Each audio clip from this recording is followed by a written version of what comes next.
Samantala mga kabrigada, 8 Pinoy na sakay ng lumubog na MV Eternity Sea nakabalik na sa Pilipinas. Brigada Jigo Custodio, ibrigada mo! Brigada Live Report.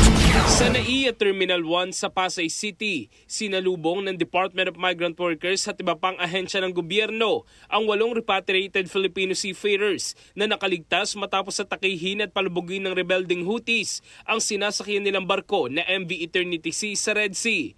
Pasado alas 9 kagabi nang dumating sila sa bansa sakay ng Saudi Airlines flight SV870.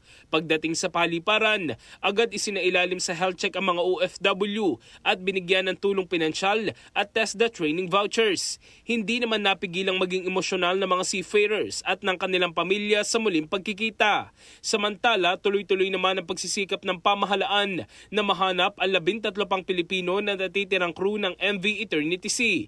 Patuloy ang komunikasyon ng DMW sa pamilya ng mga nawawala, gayon din ang pagmonitor sa sitwasyon. Sa panig naman ng DFA, patuloy ang koordinasyon ng Pilipinas sa mga bansang tulad ng Oman at Qatar upang makapag-ugnayan sa mga grupo na maaaring may koneksyon sa mga Houthi. Ayon kay DFA Undersecretary Eduardo de Vega, wala pa silang kumpirmadong bilang ng casualties o kung may mga tripulante na bihag.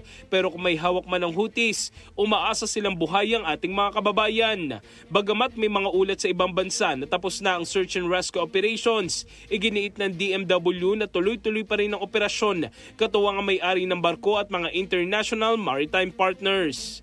In the heart of changing lives, ako si Brigada Jigo Custodio ng 15.1 Brigada News of Manila, the Music News Authority. Brigada Balita Nation. Ang bahaging ito ay hatid sa atin ng Fast Relax. Tanggal ang sakit, ora mismo.